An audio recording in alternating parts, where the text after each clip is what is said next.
하나님께 우리가 복을 받고 살려면 하나님은 인간을 지으신 첫날부터 복을 주셨다고 창세기 1장에 보면은 하나님은 인간에게 복을 주시는 하나님이고 우리 인간은 하나님의 복을 받아야 살 수 있습니다. 그런데 인간이 하나님의 복을 거부할 때부터 그때부터 죄가 된 거예요. 그러니까 지금도 나는 하나님의 복으로 안 살겠다, 내 힘으로 살기, 이게 바로 죄라는 거죠. 우리 인간은 누구든지 하나님의 복을 받아야 살 수가 있고 하나님의 복으로만 살 수 있다는 것을 우리는 꼭 알아야 됩니다. 구약에서는 물론 이런 육적인 얘기를 많이 했지만 우리는 이거를 복음적으로 좀 해석을 해야 됩니다. 그래서 복음으로 구별된 생활을 하라. 하나님께 복을 받을 사람들은 구별된 생활을 하라. 그래서 우리가 이 나실인이라는 의미를, 이 나실이라는 것은 서원해서 서원하고 구별한 거예요. 이게 서원하여 구별했다, 구별된 자다, 서원했다, 구별된 자. 내가 하나님의 사람으로 살겠다, 내가 믿음의 사람으로 살겠다, 나는 하나님을 섬기며 살겠다고 이렇게 서원하고 구별된 겁니다. 그러니까 구약에는 몇몇 사람이 있잖아요. 그런데 신약은 우리 모두가 다 지금 나실인이에요. 왜? 우리는 다 지금 서원했고 구별됐거든요. 누구든지 예수 믿으려면 다 하나님 앞에 서원해야 하잖아요. 응? 서약해야 하잖아요. 응? 세례 받을 때 다 서약하잖아요. 직분 받을 때 다 우리 서약하잖아요. 그러니까 우리는 다 서원했고 어떻게 보면 하나님 앞에 다 나실이라는 거죠. 그러니까는 우리가 나실이는 특별한 사람이 나실이다가 아니라 우리 예수 믿는 사람들은 다 어떻게 보면 나실인이다. 결혼도 어떻게 보면은 이 서원이잖아요. 부부간에 서로. 그러니까 이런 서원이라는 것은 구별됐다. 이제 우리는 세상 사람과 구별됐고 나는 이제 하나님의 복을 받고 나는 하나님을 의지하고 살겠노라고 서원하고 이렇게 고백한, 그래서 이제 구별된 생활을 해야만이 복을 받는데, 이렇게 서원해 놓고 구별된 자가 됐는데 하나님의 복으로 살고 하나님 의지하며 살아야 되는데 그냥 다 무시해버리고 내 마음대로 막 사는 거예요. 막 응? 하나님과 상관도 없이.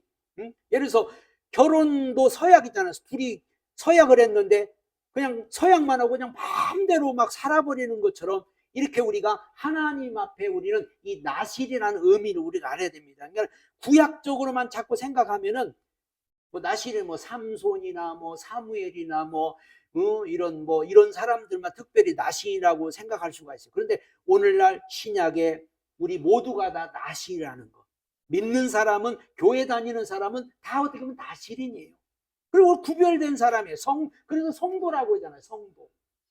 우리를 성도라고 하는 이유는 구별된 자다. 그래서 우리는 구별된 자, 세상과 구별됐고 우리는 어떤 것과도 구별돼서 하나님을 섬기고 하나님의 복으로 하나님의 은혜로만 우리가 살 수 있다는 것을 여기서 말씀하셨고, 두 번째는 이제 포도주나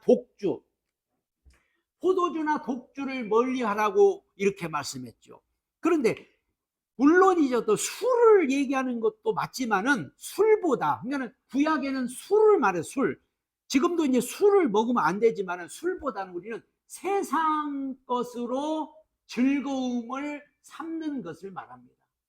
이게 그러니까 세상 것으로 즐거움을 삼는 것, 세상 것으로 즐거움을 삼지 마라. 한마디로 포도주나 독주를 마시지 말라고 한 이유는 너희는 세상 것으로 즐거움을 삼지 마라. 우리는 하나님으로 즐거워하고 예수 안에서 즐거워하고 하늘나라를 즐거워하는 삶을 살아야지. 구별된 사람이 세상 사람하고 똑같이 세상 것으로 즐거워하고 세상 것으로 막 행복하고 세상 것으로 막 만족하고, 이게 바로 포도주 먹고 술 취한 것과 같다. 응? 그래서 성경에는 물론 술 취하지 말라, 술 먹지 말라, 그러니까 단지 어떤 술만을 사람들이 생각하는 경우가 많아요. 그런데 예수님 시대에 포도주도 마셨어요. 예수님도 포도주 마셨어요. 그러니까 술을 얘기하는 게 아니에요. 포도주나 이런 것은 세상 것으로 어떤 즐거움을 삼고 세상 것으로 만족함을 얻고 세상 것으로 행복해 하는 것을 말합니다. 우리는 예수님으로 행복하고 예수님으로 만족하고 영적인 것으로 행복하고 말씀으로 만족하고 말씀으로 행복하고 그런 것이지, 세상 것은 있다가도 없어져 버리고 세상 것은 우리에게 하루의 기쁨밖에 안 주고 세상 것은 우리에게 하루의 행복밖에 안 주고 한 달의 행복밖에 안 주고 1년의 즐거움밖에 안 주지만은 하나님이 주는 거는 영원한 거예요.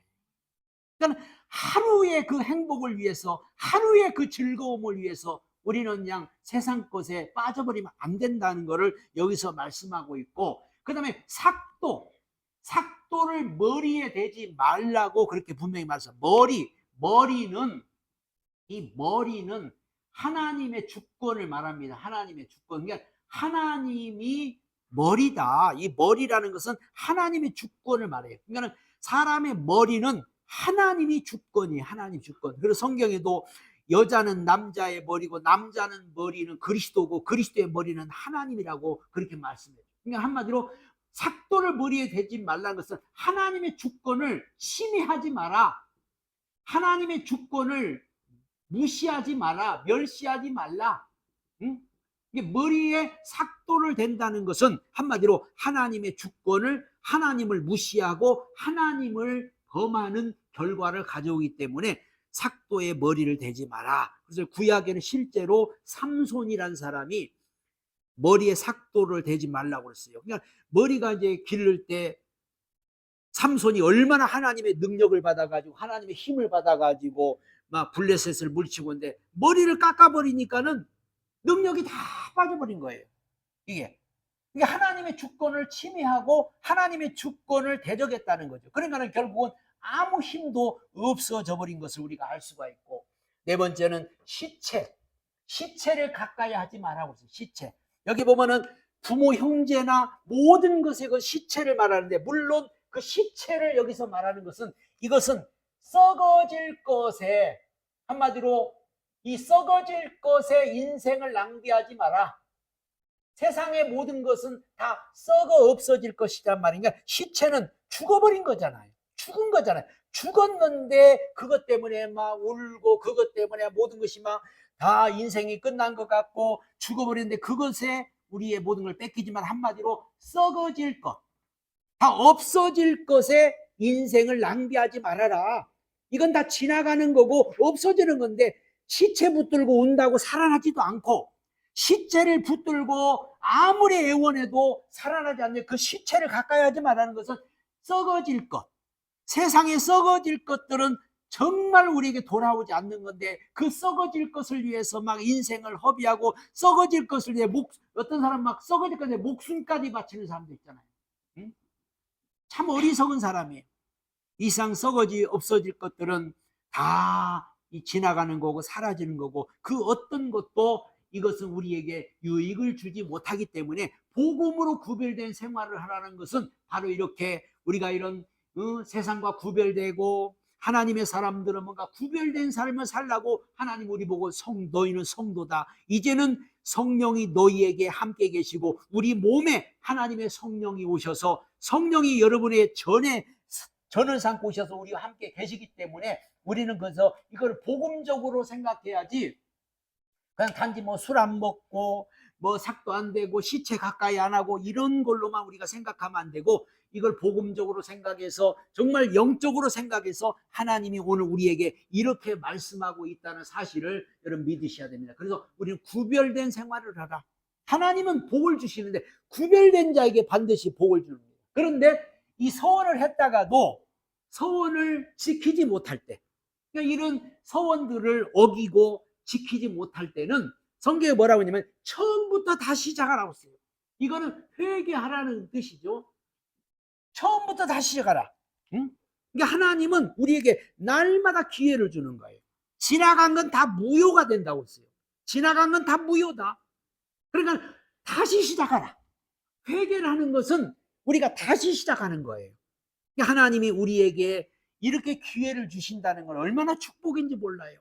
우리가 잘못한 걸로 끝나버리면 얼마나 억울해요. 그런데 내가 서원을 지키지 못했어도, 내가 법을 어겼어도, 내가 하나님 말씀대로 살지 못했어도 다시 회개하고 또 다시 시작할 수가 있고, 날마다 우리는 다시 시작할 수 있는 그런 은혜를 하나님이 주셨기 때문에 우리는 그래서 회개하라, 회개하라. 회개하는 돌이키라고 하잖아요. 돌아서라. 그러더니 돌아서라. 다시 돌아서서 다시 새롭게 시작하라. 너희는 이전 것은 지나갔으니 보라, 새로운 피조물이다. 그래서 회개하라. 그런데 이 회개라는 것은 절대로 입으로만 회개는 그 회개가 아니에요. 성경에도 그러죠. 입으로만 회개하는 것은 회개가 아닙니다. 그래서 회개는 반드시 뭐가 냐면 예물이 필요합니다. 예물이. 그래서 회개 예물을 드려라. 그래서 여기 보면은 7일간 결례를 지나서 산비둘기 2마리, 집비둘기 2마리 회막문에 가지고 와서 제사장한테, 그러니까 반드시 회개는 회개 예물이 있다는 거지. 예물이라는 것은 어떤 회개 예물로 어떤 증거를 삼으라는 거예요. 증거. 이게 회개했을 때 이 예물이라는 것은 그 짐승을 가져왔으면 그 짐승이 그때는 잡아서 죽어서 어떤 제물로 드리니까는, 아, 나의 잘못된 것을, 내가 실수한 것을 이 짐승이, 이것이 바로 내 대신 죽는구나, 내 대신 갚는구나, 그런 뜻에서 우리가 이제 지금은 우리가 이제 뭐 어떤 짐승을 가져오고 지금은 우리가 뭐 어떤 그런 걸 가져오지 않잖아요. 그래서 우리가 예물로서 그 예물이 바로 이제 하나님 앞에 드려짐으로 내 모든 회개가 이제 증거가 된다는 것을 말씀해서 회개 예물을 드리라고 이렇게 오늘 말씀합니다. 그리고 다시 소원하라. 그러니까 소원을 다시 소원해야 돼요. 그래서 이 다시 소원하는 것은 새롭게 이제 새 출발하라, 그런 뜻이죠. 새 출발, 새 시작. 그래서 모든 것은 우리가 이전 것은 다 지나가 버렸으니까 새로운 출발을 하고 새롭게 우리는 다시 모든 걸 시작할 수 있다는 거죠. 내가 아무리 10년 동안 열심히 했다가 잘못했어도 다시 출발을 하고 새로운 시작을 해야 되는 게 이게 정상입니다. 그 사람들은 새 출발을 안 하고 새로운 시작을 안 하고 옛날 고리타분한 걸 가지고 그대로 가는 거예요. 예를 들어 신앙생활 내가 30년을 해서 뭐하고 40년, 50년 해서 뭐 할 거예요. 잘못됐으면 오늘 다시 새롭게 출발을 해야 이게 정상인 거예요. 응? 그런데 그거를 다시 출발 안 해. 그 과거에 잘못된 거 끌고 가봤자, 그 과거에 잘못된 거 가지고 가봤자 하나님 앞에 심판밖에 없어요. 과감하게 우리는 끝내버리고 다시 시작하는 거예요. 다시 출발하는 거예요. 그래서 성경은 이렇게 우리에게 모든 것을 새롭게 출발하고 새롭게 하라고 그렇게 말씀하고 있잖아요. 그래서 하나님 앞에서는 우리가 날마다 다시 또 소원하고 또 다시 출발하고 다시 시작함으로 항상 새로운 피조물이라고, 새로운 피조물이고, 성경에 보면 이전 것 다 지나갔으니 이제 넌 새 사람이다. 그래서 새 사람이라고 그러고 새 생명 얻었다고 그러고 새롭게 된다고 항상 이렇게 말씀하고, 그리고 실패를 거울로 삼아라, 교훈으로 삼아라. 그래서 항상 하나님이 우리에게 성경을 통해서 말씀하고 있는 것은 실패를 교훈으로 삼아라. 이스라엘 백성들이 행했던 모든 것 다 실패를 교훈 삼아라고 그랬고, 고린도서 10장에 보면 이스라엘 백성들이 원망한 것, 저들이 불평한 것, 저들이 하나님을 대적한 것, 이거 다 여들 교훈으로 삼아라. 한마디로 거울로 삼아라. 응? 그래야만이 다시는 실수하지 않고 다시는 실패하지 않고 하나님 앞에 온전히 믿음으로 살 수가 있는 것이지, 그렇지 않으면은 우리는 자꾸 또 과거로 돌아가고 옛날로 돌아가고, 그래서 결국은 하나님 앞에서 잘못된 것을 빨리빨리 끝내버리고 빨리빨리 시작하면은 하나님은 절대로 우리의 과거를 묻지 않아요. 하나님은 우리의 옛 것을 따지지 않아요. 죄인이었지만 이제는 의인이 됐고, 과거에 어떤 우리가 잘못해서 다시 새로운 피조물 됐으면 하나님은 오늘날의 그 삶을 의인으로 인정해 주기 때문에 이걸 우리는 잘해야 돼요. 그리고 중요한 것은 나시린이 이제 구별된 삶을 마친 후에도 하나님께서는 우리에게 너희는 이렇게 하라고 그렇게 말씀합니다. 회막문에서 공적으로 서원 의식을 해라 이렇게 말하죠. 공적으로. 한마디로 이 땅에서도 인정을 받고 하늘나라에서도 인정을 받으라. 그래서 우리가 이제 회막 문 앞에서 공적으로 이거를 선포하라. 그래서 교회에서 직분자를 세운다든지 또 세례식을 한다든지 할 때 공적으로 다 이렇게 하잖아요. 세례식이라든지 뭐 직분자를 세울 때 이런 것을 모든 사람 앞에서 공적으로 하는 거예요. 공적으로.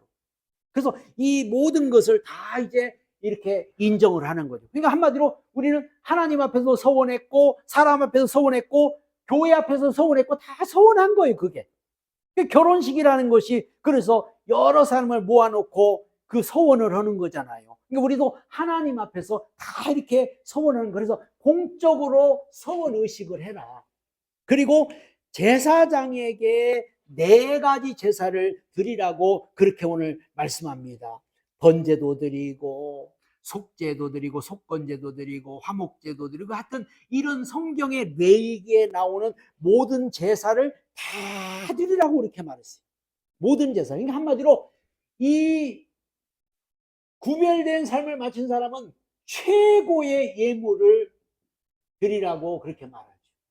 최고의 예물. 그래서 어떤 이 제사장을 통해서 최고 예물로 삼으라. 그런데 이제 이런 것이 예를 들어서 교회에서 직분자를 세울 때 그냥 본인이 최고 예물을 드려야 되는데 얼마 내시오 이렇게 하는 건 잘못된 장로는 얼마, 권사는 얼마, 만약 이런 식으로 하면 이거는 성경적인 게 아니에요. 내가 감동해서 내가 하나님 앞에 최고의 예물을 번제, 화목제, 속건제, 속죄제 이런 예물들을 내가 최고로 하나님 앞에 드리는 것을 이거를 갖다가 오늘 성경은 말씀하고 있는 거지.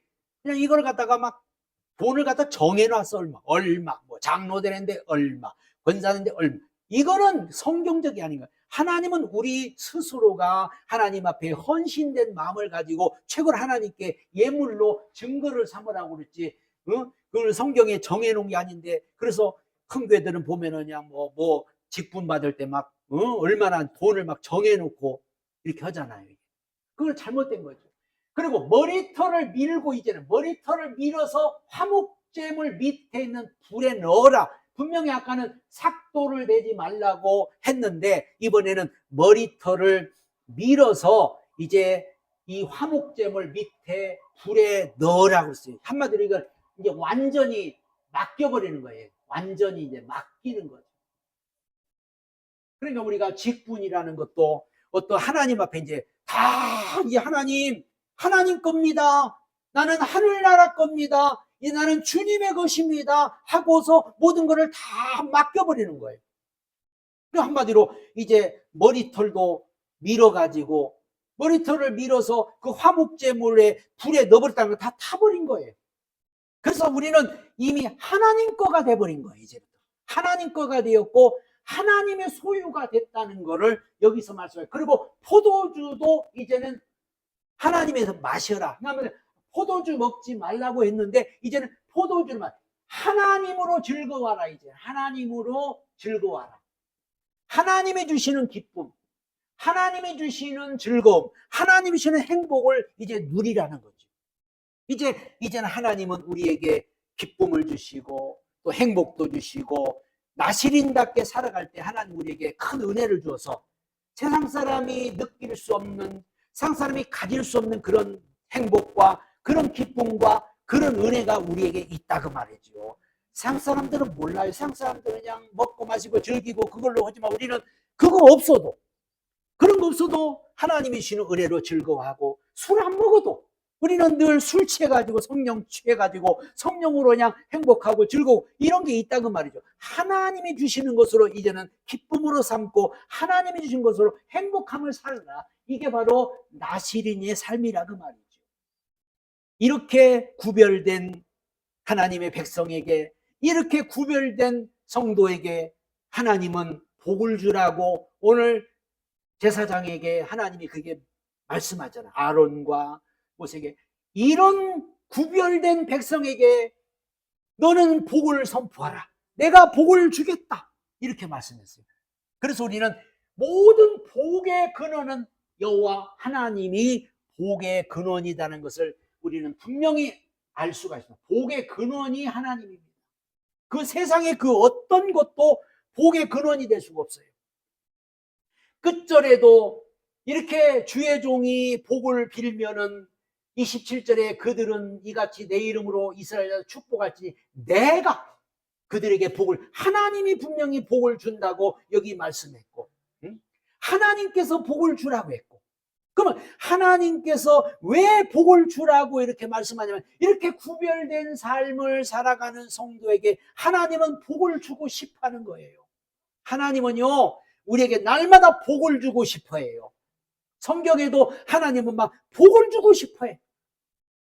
근데 인간들이 자꾸 하나님을 거역하고 우상숭배하고 하나님을 대적하고 하나님을 무시하고 그러니까 하나님께서 어쩔 수 없이 징계를 내리고 어쩔 수 없이 하나님도 채찍을 든 거지, 하나님은 인간에게 오늘도 복을 주려고 우리를 부른 줄로 믿습니다.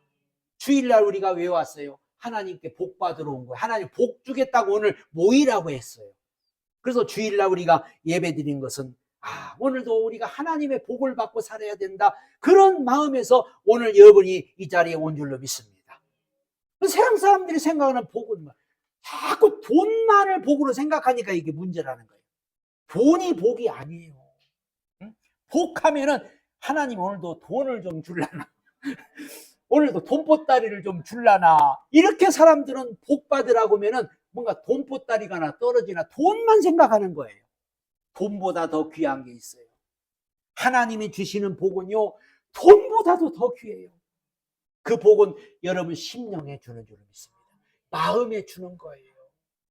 여기 복을 받아야지. 까지 돈 복 받아봤자 그건 날아가 버리면 없어지는 거고, 그거는 그냥 썩 없어지는 건데, 그냥 바람 불면 싹 날아가 버리고 하나님이 한번 흔들어 버리면 다 없어지는 건데, 여기에 있는 거는 아무도 빼앗아 갈 수가 없고, 여기 있는 것은 영원히 내 것이라는 말이에요. 내 것이라. 그래서 하나님 우리에게 복을 주시는 분인데, 보호하는 복을 준다. 보호. 여러분, 하나님이 안 보호해 주면 우리 못 살아요. 왜? 하나님의 소유니까. 하나님의 소유. 그래서 하나님은 지키시기를 원한다고 그랬잖아요. 오늘 하나님은 지켜주기를 원한다. 세상 살아갈 때 하나님 안 지켜주면 우리 이 자리에 있을 분 한 분도 없어요. 하나님이 지켜주잖아요. 우리도 지켜주고 물질도 지켜줘야 남는 거지, 안 지켜주면 다 날아가는 거예요. 건강도 지켜줘야죠. 우리 모든 가정도 삶도 자녀들도 다 하나님이 지켜줘야 돼요. 시편 121편에 이스라엘을 지키시는 분은 졸지도 않고 주무시지도 않고 잠도 안 자고 지켜준다고. 우리 잠잘 때도 하나님이 지켜주니까 여러분 안전한 거고, 어젯밤에도 지켜줬으니까 오늘 이 자리에 온 거고, 길을 갈 때도 지켜줘야 우리가 되는 거지. 가다 사고 나면 어떡해요? 하나님이 다 지켜주니까 안전하고 하나님 앞에 올 수 있고 예배 드릴 수 있고, 우리가 살아가는 이 세상 얼마나 험한 세상이에요. 무서운 세상이에요. 무서운 세상. 앞으로는 더 무서운 세상, 더 험한 세상. 하나님이 여러분 지켜주는 복을 받아야 돼요. 보호해 주는 복. 근데 하나님 오늘 이렇게 보호해 주시는 복을 준다고 그랬고, 은혜를 베풀어 주시는 복을, 은혜 베푸시길 원한다. 이것은 하나님과의 관계를 말합니다. 하나님과의 관계. 하나님하고 우리의 관계가 이제는, 전에는 멀리 떨어져 있었지만, 멀었지만 이제는 하나님을 갖다 나의 아버지, 나의 신랑, 아버지가 신랑이 되고, 그래서 가까운 사이가 됐다. 가까운 사이. 얼굴을 비춰준다고요. 은혜를 준다는 거는 얼굴을 비춰준다, 그런 뜻이거든요. 그러니까 우리가 하나님의 얼굴을 뵌다. 구약에 하나님의 얼굴을 뵈면 다 죽었어요. 그런데 이제 우리는 하나님의 얼굴을 뵐 수 있는, 하나님 아버지 해도 지금은 하나님께서 그래 이렇게 말씀하는 것 같아요. 하나님이 은혜 주시는 복, 하나님과의 관계가 회복이 됐다는 말이죠. 사람이 관계가 회복이 돼야 가까워지는 거잖아요. 사람도 관계가 멀어져 버리면은 서먹서먹한데, 관계가 좋으면은 항상 허물이 없듯이 하나님과 우리 사이도 이런 관계가 맺어지면 하나님 언제든 우리가 힘들면 하나님 아버지, 또 문제 있어도 하나님 아버지 하면 하나님이 그래 아버지 해도 벌써 알았다 그래, 이런 관계가 되는 축복이 얼마나 우리에게 중요합니까? 아무리 불러도 하나님 불러도 아버지 불러도 아무 대답도 없고, 하나님을 찾아도 아무 소리도 안 들리고 응답도 없으면 얼마나 답답하겠어요. 근데 하나님을 가까운 데서 가장 가까이 우리가 볼 수 있고 가장 가까이 모실 수 있는 이런 은혜 베푸시는 복, 그리고 마지막으로 평강의 복, 이보다 큰 복은 없어요. 임마누엘의 하나님 우리에게 평강 주시기를 원한다. 사람은 이 평강이 있어야, 밥을 먹어도 하루를 살아도 평강이 있어야. 평강을 잃어버리면 우리는 세상에 살아갈 이유도 없는 거예요. 평강이 와야만이 우리가 이 세상 살아갈 때 기쁘고 즐겁고 편안하고 하나님께 영광을 돌리지, 평강을 잃어버리면. 근데 하나님께 그래, 내가 세상 끝날까지 너와 함께 있을 것이다. 아들을 낳으리니 그 이름을 예수라 하라. 이는 하나님이 우리와 함께 영원히 거함이다. 그래서 하나님은 오늘도 우리에게 평강 주시는 하나님. 이스라엘 백성들은 샬롬이라고, 샬롬, 인사가 샬롬. 우리는 안녕히 주무셨습니까? 진지 잡수셨습니까? 그저 그냥 어젯밤에 혹시 안 돌아가시고 안녕히 주무셨어요. 밥을 하도 못 먹어가지고 잡수셨어요. 근데 평강, 샬롬, 하나님 주시는 평강으로, 하나님 은혜로 날마다 우리의 은혜와 평강이, 그래서 사도 바울이 쓴 모든 서신서에도 은혜와 평강이 너에게 있을지어다. 이런 복을 받는 오늘 저와 여러분들이 되시기 바랍니다. 최고의 축복이 바로 오늘 하나님이 주시는 이런 복이에요. 이런 복을 받아야 우리가 이 세상에서 살아남을 수가 있고, 이런 복을 받아야 우리가 마지막 때 여러분 승리자가 되고 마지막 때 하나님께 영광 돌릴 수 있지. 이런 복이 없으면 돈 많이 쌓아놓으면 결국 나중에 큰 문제 생겨요. 이런 복을 받아야지. 그리고 돈도 있어야지. 돈만 찾으면 결국은 돈이 사람을 망가뜨리는 거예요. 먼저 이런 복을 받으시는 저와 여러분들이 되시기를 예수님의 축복합니다.